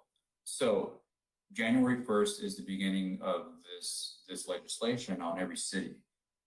Certainly, after that time frame, the city could go into to begin a process of somehow designating properties or districts with of course, voluntary efforts of the property owners to designate individual or districts. That in itself could take some time, but once those properties are officially designated by council action, then they become exempt from SB9. Okay, so that means just our legislation, enabling legislation, I'm talking San Gabriel's, enabling legislation had to be in place. So we couldn't, so for example, write a new legislation January 2nd and then say, oh, we're going to exempt this, we're going to exempt that. It already had to be in place or not? Keith, do you can you mind answering that question from a legal perspective? I don't know the answer to that offhand. I'd have to get back to you. Okay, because I think that's a very important distinction. Because I do believe we've started the important work in the commission. We're a little lagging as far as how much time we've had it and where we are. But I think we are at a point where there are some people that would like to have districts designated. And I think that is going to be our #1 tool as residents. I'm not about council. Like, you know, I would say if it's 51% of a district, it doesn't say how big or small a district has to be, because I live in a quote unquote historic district. If you want to talk about Washington Square, you could get, 20 neighbors together and 11 of them say yes, and you've protected a little area. For example, that little square around that area, it's recognized. Everyone knows Washington Square that lives around here. We kind of have known it for a long time. So that's the kind of action that residents can take. It's not litigation. It's not, it doesn't cost. It's mobilizing the people. It's organizing your community. So I think that's a thing that we could put out there, like a one-pager to people that are interested. Get it on the website and say what action can you take, and certainly educate the public about that. I think that's important because one of the things that really, to me, shows me who's behind the legislation is the fact that if we want to stop, quote unquote, stop a development that we think has a major impact on a neighborhood, we have to have specific, significant impact that cannot be mitigated. I've been at this a long time. I've never seen a single family residence meet that burden of proof. I don't know if you have in your career. I think that is an impossible burden to say this house or these two houses on this lot have a very specific impact that has no mitigation. So I think that's kind of a poison pill in this, that the drafters of it basically took all power away from the city, because we can find something that's really, really bad, but making that finding is difficult, and that's automatic litigation. And the reason I say that's automatic litigation is the majority of the people doing this, and I think between Councilmember Pooh and Councilwoman Chaka, they hit it on the head. Not a lot of people are going to be doing this. However, there's a lot of institutional investors that will be doing this, and they don't give any care as to our community. They give care as to how much money they can make on this. For example, if I was putting a black hat on and saying I'm going to go into San Gabriel and do this, I would make a wraparound deal with somebody. Say, I'll buy your property, I'll do all the development, I'll pay for everything, and as soon as it's done, we'll split the proceeds 50-50. Because there's nothing stopping that scenario right now. I can write up a business plan right now, get some investors, and believe me, BlackRock's already thought about that. Blackstone's thought about it. State Street, Vanguard, they thought of that when they wrote it. So our only protection really right now that I can see is either getting it repealed, which is a long shot because it just got passed. The governor liked it. Evidently, the assembly members and Senate liked it. I'm sure they have their reasons, and I'm sure we can discover them, but I don't think they were made very clear because I watched a lot of the discussion in the committees. But I really think we have to take this to the people and get some education going. I think I would like to see that. I would also like to have when we do the update on our zoning, I would like to see at least a part of the report say if there are any groups suing, if we could investigate that, if there are any cities, any organizations, anyone. Because I know Livable California already for SB 10,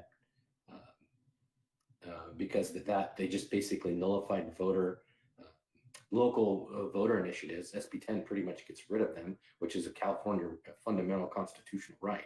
They got rid of that right through a law, which you can't do. You can't remove a fundamental constitutional right through legislation. It has to be constitution. Has to be the level of constitution.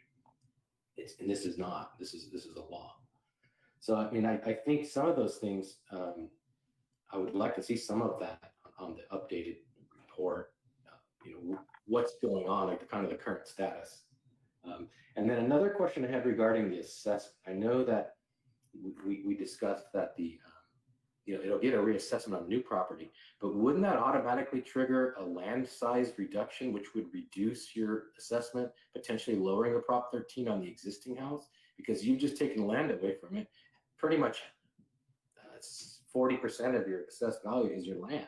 So that would be a reduction in land. Now, it may get pushed into the other side, but that would be, so for example, if I did that and made some units in the back, my bill would be less, correct? I mean, because I'm losing land. By definition, they would have to reassess.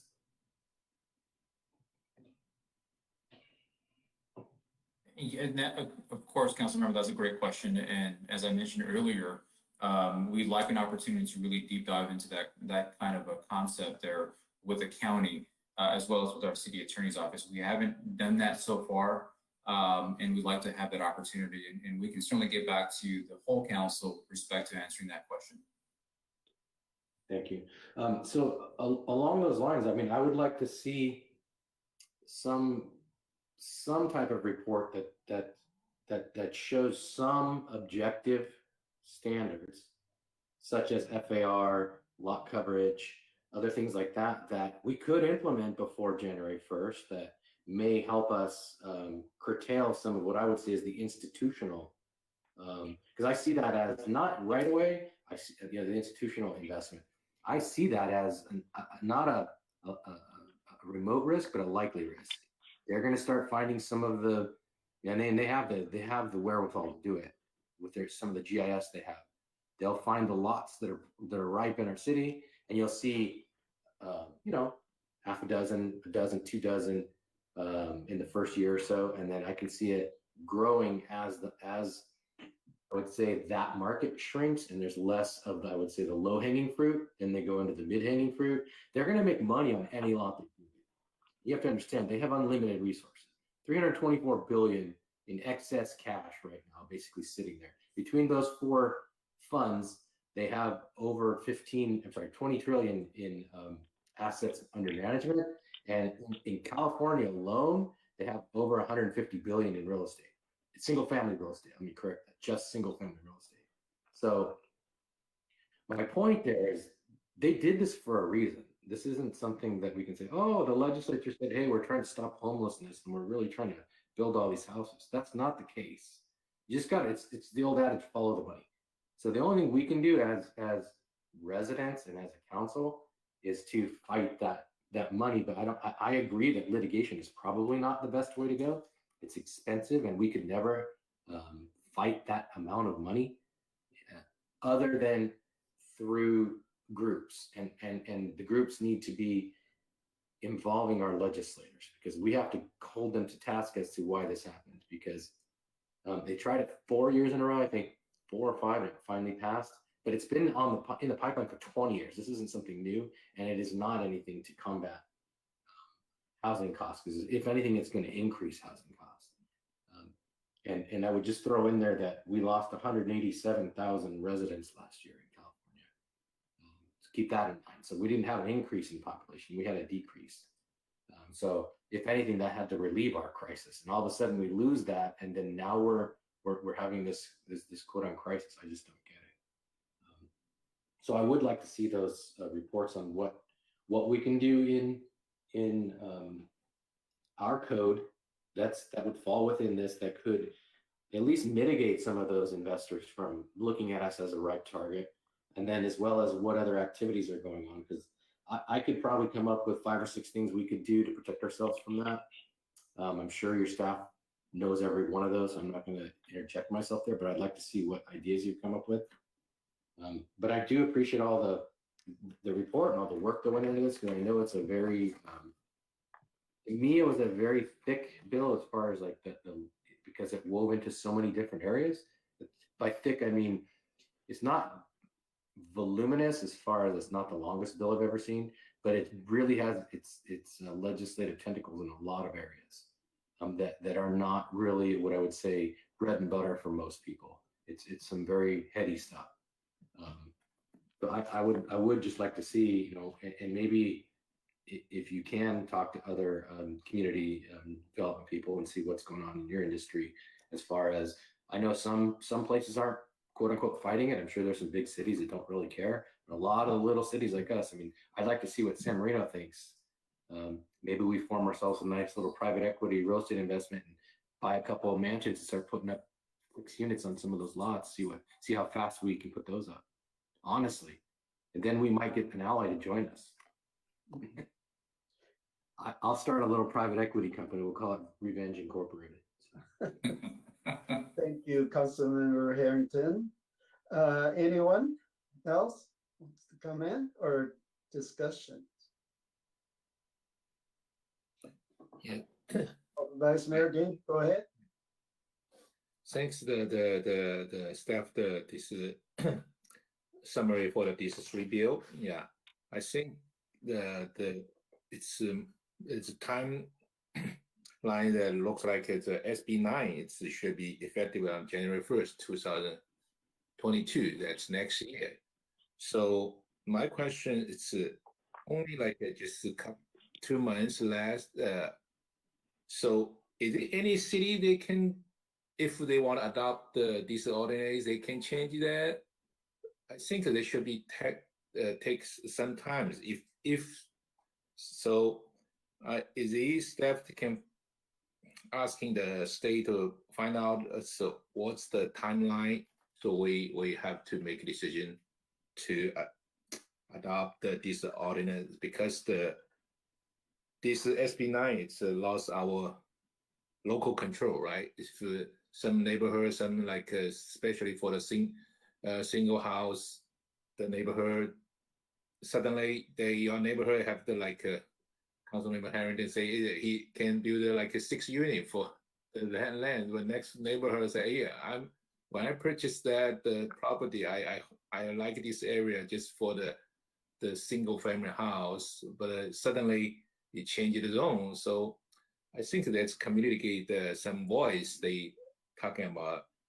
So I just want to find out so when we have to like follow this state ordinance. So I think it should be have some timeline to find out, maybe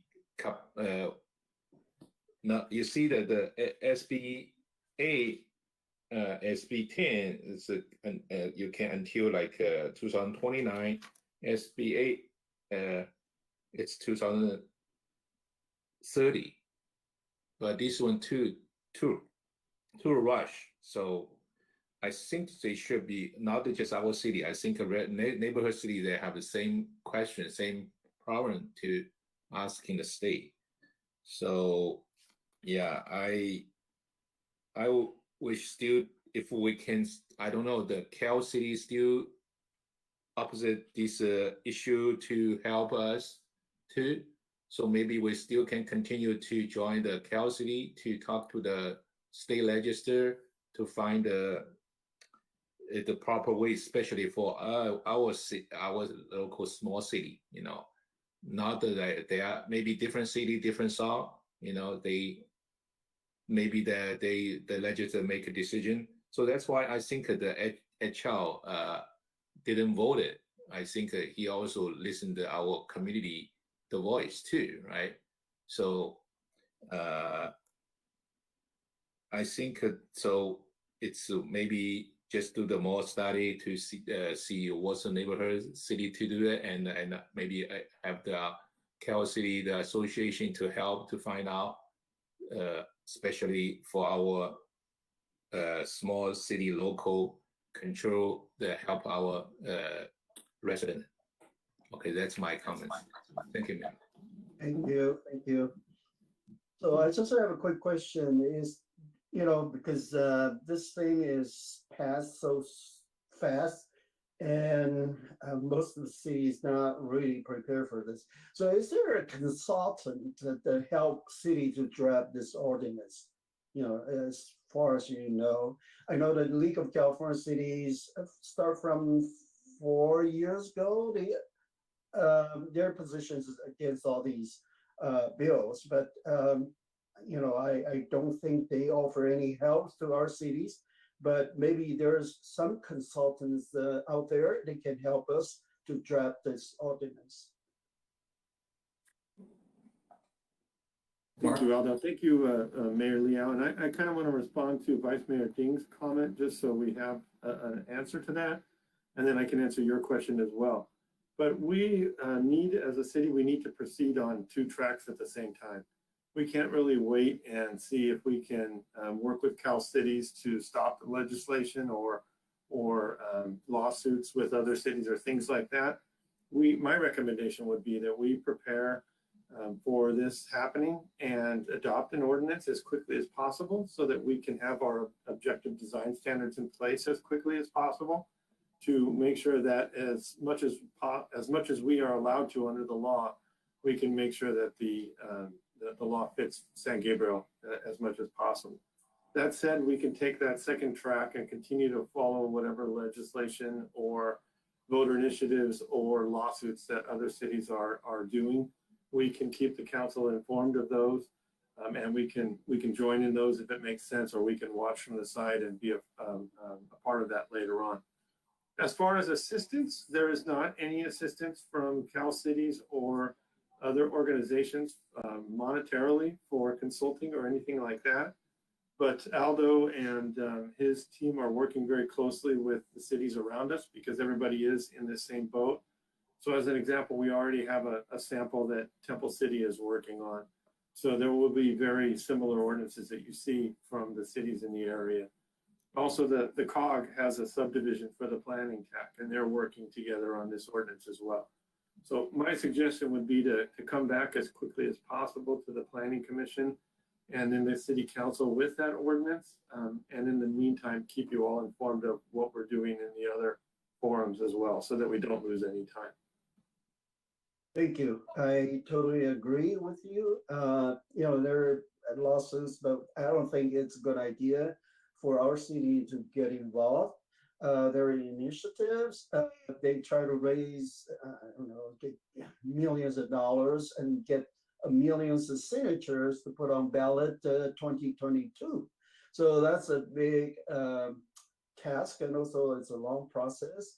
And it's up to the individual voters, if they want to vote yes or no, that's totally up to them. But for city's position, I think that this is becoming a law now, and I think we have to comply. And we'll just do as fast as we can to adopt this law and into our ordinance. But I do have a question, because this never happened before. Because what's the process for R1 zone to be subdivided? What's the process? How long it takes? Gonna, for instance, average our R1 lots is about 5,000 square feet, and how can we divide into 2 lots? And Samantha, you want to take that? Given that again, I've only been here for a good month, so. Yes, Mayor, is your question to the current requirements for subdivision, or what falls under SB9? Yes, these subdivisions, yes. Right, the current process for a subdivision application are under the SB9 regulations. Okay, so there's none in our city. No, the question, so the current process for a subdivision application is a discretionary process. It goes through the Planning Commission for approval. A newly divided lot in the R1 zone must meet the minimum requirement of 7,260 square feet, and that is the current process. Under SB9, the subdivision application process would be ministerial, which means it would be approved at the counter by city staff. So that is the difference in the process. And also the minimum lot size will be 1,200 square feet. Yes, so it's a big difference. As a matter of fact, I noticed that the city of Rosemead, they already allowed a lot over 10,000 square feet to be divided into 2 lots, and that's been done. But I think our cities, like I said, the average is 5,000, and you already got a big house in the front, and you try to build another house, it's almost it's very difficult. And there's only 25% that are allowed to demolish, from the existing house. So it sounds like, it would be a good thing for them to develop because of profit. But in reality, I don't think so. Even in San Marino, if you divide, 2 homes, actually one big mansion worth more, than 2 homes. So it's not, like that. And more units is not, it's selling more money. So I think most of our residents are aware that, because our residential area has certain characters, because a lot of them built in 30s and even 20s, and we have unique characters of these homes, and a lot of them, they want to preserve them. So that's another, things. Maybe if any of those neighborhood they want to form as historical district, I guess they just have to get more than 51% of signatures of the area, and then say, well, yeah, if they want to go that route, and maybe that's the one thing they can do. But again, I think this is very new and very challenging for our local cities, and we just have to comply again, because this is a state law. So as soon as we got the more informations from the states, and then we'll pass this ordinance especially for SB9. So I want to thank staff putting time and efforts to educate us, and hopefully we'll learn more and get more information from neighboring cities or other cities, and how we can prepare the future ordinance. So thank you so much. Next item is public comment. Thank you, Mayor. No comments for this section. Okay, thank you. And I'm happy tonight is a short meeting. It's only 8:30. City manager report. Thank you, Mayor Leal, members of the council. I will try not to change that short night into a long one, but I do have a couple of items to bring up. First of all, as probably everybody in the community and the council has discovered, we are in the midst of repaving Las Tunas. And so I apologize for all the traffic and dust and noise from that, but I will let the community know that that paving project will be done by Friday. And it will be brand new pavement from one side of Las Tunas to where the new pavement started past San Gabriel. So essentially from one side of the city to the other, Las Tunas will be almost perfect by the end of the week. Striping and all the other things will come later on, but the pavement will all be done, and that's a huge benefit to the community. So pardon our progress. We are receiving a lot of complaints about that, and I'm sure you all are too, but really that's the downside to paving. The second thing is, and I know one of the other council members will probably jump on this, so I don't want to steal anybody's thunder, but redistricting is going on in spades all over the state and federal level. But I'm biased to think that really local government, and the more local it is, the bigger the impact it is on people's lives. So I would encourage everybody to get involved in the local redistricting that's happening at the county level.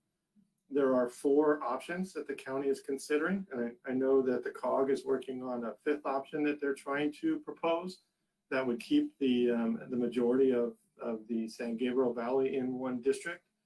But that 4-option spread that they have right now would keep San Gabriel in the current district in only one of those 4 options.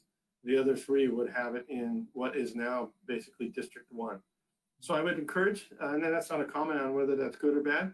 I'm just letting folks know that that's something you can get involved in. There are many meetings that are held virtually for that project. And you can get involved by going to redistricting.lacounty.gov and be informed. And then the last thing is for upcoming council meetings, I wanted to talk to the council about the holiday schedule. Unfortunately, the elevator will not be ready for our next meeting. We are working diligently with the operator to get that done, but it will not be done by the next meeting. So that November 16th meeting will have to be virtual one more time.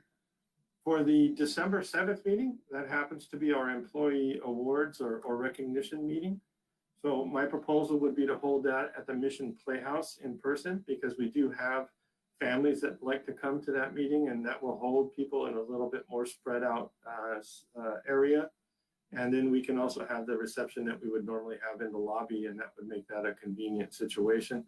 We would still have it on YouTube and on our cable channel, so the public can still see that meeting, and we do a little bit of business at the beginning of that meeting for the council. So that would be my proposal, unless I hear something from the council otherwise. And lastly, for the holiday schedule, we have 2 meetings that are near the Christmas and New Year's break, and I wanted to see if council wanted to have both of those meetings, wanted to cancel either one of those meetings, or cancel both of those meetings. The 2 meetings would be the December 21st meeting, which is the Tuesday before Christmas, which falls on a Saturday. And then the second meeting would be the January 4th meeting, which falls on a Tuesday after New Year's Day, which would be on the Saturday before as well. So staff would do whatever the council would like to do. Again, we could have either one of those meetings, both of those meetings, or neither one of those meetings. So I would ask Mayor Leal if you could poll the council on what the preference would be for those meetings, and we will adjust the schedule accordingly. Okay, so we're gonna discuss for those 2 meetings now, or are you gonna send emails to all city council members and ask for their opinions. I could do it either way at the pleasure of the council. I was thinking we could do it now if council was ready for that, or I can bring it up again at the November 16th meeting if you would like to take some time to think about it. And I think that's probably better, or, send an email to all the city councils and just consider those 2 dates, the December 21st and January 4th. And let them think about it and see if any of them will be out of town on vacation, or, and it's probably better to give them some time to decide. So I think not tonight. Okay. thank you, Mayor. Thank you. Thank you so much. Any other council members have conference meeting reports? I just have comments, Okay. no conference. So first of all, I just wanted to kind of go back to Native American Heritage Month. I wanted to just applaud the efforts of the HERE Commission. Thanks to their actions, they brought this forward as an item that it's never done before. They've also, if you go onto the website, there is a number of cultural events and programs that are taking place, and it's on their website for the community to see. For example, the San Gabriel Library has book display and native plant program, take-home kits, and I know one of the chairperson mentioned it, but I'm going to say it again. There's also an essay contest that's taking place, and then there's a video that will be coming in mid-November that will be published by the city. So there are many, many ways that we're trying to celebrate Native American month, and I'm glad that the city has done that. And again, thank you to the HERE Commission for spearheading it. Second item is Dia de los Muertos is coming up this week. Community Services, as always, have just done an outstanding job. And I believe we've had more support, more people registering than we anticipated. I think everything is full. We have a community altar photo submission that we do today. We have an art contest. We have an altar viewing, and we have a drive-in concert. Everything's on the website, but I wanted to commend Community Services for putting this all together. It's been all internally. They did not go out and use a consultant this year. It was the first time, and our community is ready. They're ready to have events, whether it was the dumpling and beer fest or now the Dia de los Muertos. Everyone is ready to connect, and in this case, to celebrate our loved ones and a very beautiful tradition that we have in the Hispanic culture. So that was all. Thank you. Okay. Thank you. Any others? I see raised hand by Councilman Pu. Yes, thank you, Mayor Leal. Just to dovetail on City Manager Mark Lazaretto's comments with respect to redistricting, there is a task force of the San Gabriel Valley Council of Governments that has convened to work on redistricting and try to provide input. I think there was an overwhelming feeling among the task force members to want to keep the San Gabriel Valley cities and communities together in one district to in an effort to maximize the voice and influence of the San Gabriel Valley in county policies. And Mayor Victor Gordo from the city of Pasadena was also a member of this task force, as am I. And so actually having the city of Pasadena also expressing that interest to be part of the same district as the San Gabriel Valley, so that we can speak with one voice, I think is encouraging. And if you look at the options that City Manager Lazaretto mentioned, there's only one option, option D, which has most of the San Gabriel Valley together. However, I think that that option does not have the city of Pasadena or La Cañada Flint Ridge, as part of the San Gabriel Valley district. Not that there is such a thing, but as part of the district that would cover most of the San Gabriel Valley. and that option covers parts of downtown Los Angeles. So I think that the overwhelming feeling on the part of the task force members was that we would like to keep the San Gabriel Valley cities and communities together in one district and not include the city of Los Angeles or downtown Los Angeles, because I think some of the current issues relate to the fact that our tax revenues go into a big pot, but then we don't see those tax revenues or resources being spent back here in our communities, and that they oftentimes do get let's say allocated where there's more population and more need, but then not necessarily then a benefit for our communities. So that is a very real issue, and I would say that that's not just an issue at the county level. It's also an issue with the state and congressional districts as well. I will note for my colleagues here on the council that if you go to, I believe it's wedrawthelines.ca.org, you can see how those the maps that are currently being proposed. I don't think that the assembly district lines are necessarily too different, or we would have much of an issue with that, but the state Senate lines have split the West San Gabriel Valley up, and I think that is a big problem and issue there, and the congressional lines also do that as well. I think in the case of the state Senate, it's been a couple days since I looked at it, but in the case of the state Senate line, the San Gabriel Valley would be carved up into 3 different districts. I'm not sure that those lines split us up in ways that really make sense. So this is a very real issue. There's a very limited amount of time, again, to sort of respond and be part of this process in both cases, both at the county level and at the state and congressional. So county level is being done by the County Redistricting Commission. State and congressional is done by the State Redistricting Commission. But in both cases, those maps need to be finalized and adopted by December 15th, which is why their required public outreach meetings are all jammed into this month of November. And I think in both cases, they're required to have 4 public meetings to take public comments and inputs on this. So just wanted to flag that, and thank you, City Manager, for mentioning that issue, because it's perhaps an arcane issue in some, but it has a huge, tremendous impact for our city, for our community, for the next 10 years at least.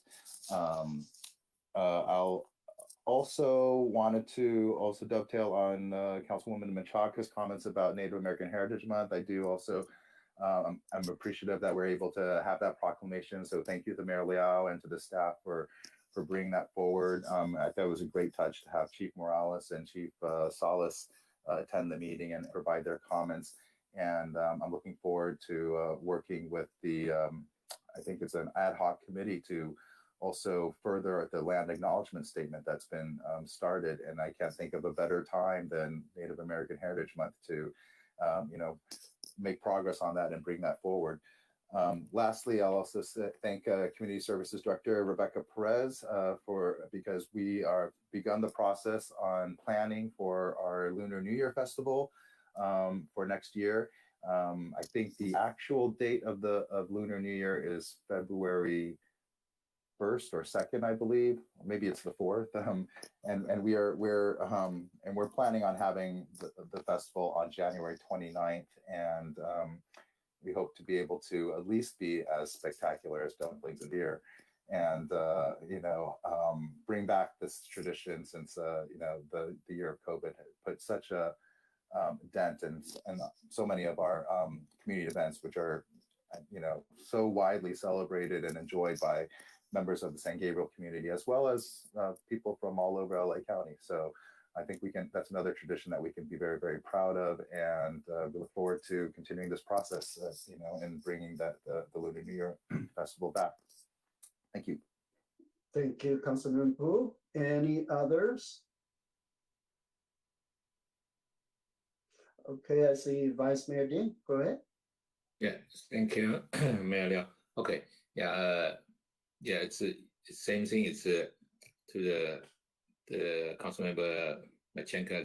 Yeah, I really appreciate we have the Native American Heritage Month. So it's our city is multicultural. It's every month I saw the staff. It's prepared the proclamation. So really help our city to understand each other at different group. Also, thanks today I hear about the two chief also they are speak. So it's really helped me to understand it and knowledge about the Native American heritage. So yeah, it's we hope our city we continue to do that and let our city it's multicultural, inclusive, help each other, understand each other, and yeah, and also echo to the Councilmember Pu regarding the registry. So it's really it's really will be affected our the whatever the county tax money or state. It's really the legislature how they can help our locally if we have the especially for our San Gabriel Valley to help our community. And another things I really want to say something credit for our public service, and they did a good job for the paving, and some small street resident they got a couple phone call. They call me, hey, my street it's almost more than 20 years didn't paving to fix it.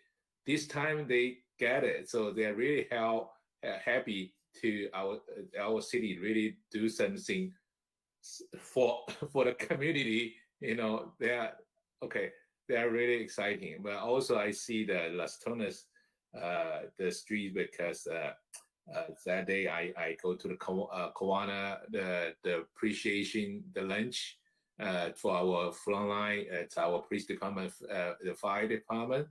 Appreciate lunch. Then I driving. Wow, it's they paving the street, you know. So that's good too. So but for even I'm resident too. I really happy that even it's that day it's not inconvenient for me that getting the grapevine because the cannot make a left turn. Okay, but I think eventually I hope. I don't know, Mark, it's already finished or not? It really will be finished by Friday. Okay. Unless it rains unexpectedly. Okay, thank you. Thank you, the Mark, your leadership, and thanks the public work, the Greg, and all the public work to help. Yeah, and also regarding the Chinese, Lunar New Year, the festival. Yeah, I just checked it. Actually, it's next year. New Year Day is next year, February 1st. New Year Eve, it's December 31st. Yeah. So yeah, I expecting to this kind of event in person to set up, especially if this is for our Asia culture too. Thanks, Rebecca, to prepare. Okay, that's my comments. Thank you, the mayor. Thank you, Vice Mayor Dean. How about Councilmember Harrington? Nope. Oh. Nothing, Mayor, thank you. Oh, okay, thank you. So I just want to echo all the people. I want to thank our Public Works Department, start fixing all the streets, especially Las Tunas Drive. As I understand, this time we're going to put 4 inches layer of the pavement. In the past, we only have 2 inches, and that's why those streets don't last, and we have so many, cracks and that kind of stuff. So I also want to thank the All American Asphalt Company. That I think they're doing a very good job, and hopefully by Friday and everything will be done, and it should be a beautiful, smooth ride if you drive along the Las Tunas drives from San Gabriel all the way to the bridge. But yeah, again, thank you for all your good works. Another item is, yeah, because I'm also appointed by the county division president, and this was my 9th year on this transportation, communication, and public works policy committee. So yeah, it's very interesting. I think we will talk about you know, the change to the gas tax and using the mileages that we use. Also, maybe I don't know if they're going to bring back the small cells again, and of course, you know, the broadband. So there will be interesting discussions for futures California policies. So I want to encourage other council member to apply, because Cal Cities now is looking for anyone interested in join all these policy committee, and there are several openings. So if anyone interested should apply, and yeah, we can, you know, for instance, like SB9, if you don't like it, then you should voice from the beginning, you know. And let me tell you, you know, we have SB1. It took 7 years to pass that, and even after, you know, the state legislature passed that, and we still, there's an election or initiative try to reverse that, but you know, of course, that didn't pass. So all these things that can be done in the beginning, you know, we don't have to wait. So we can understand what is the impact for our city. So I think well, it was a good thing to join any of these policy committee. And actually, I learned a lot, you know, through these meetings. So yeah, that's my report. And thank you, everyone. And we end tonight's meeting at 8:45. Yay! Finally, we have a short and successful meeting. Okay, all right, and I'll adjourn the meeting till our next regular meeting will be held on Tuesday, November 16th, 2021 at 6:30 p.m. Thank you, everyone. Have a good night. Thank you. Good night, everybody. Bye.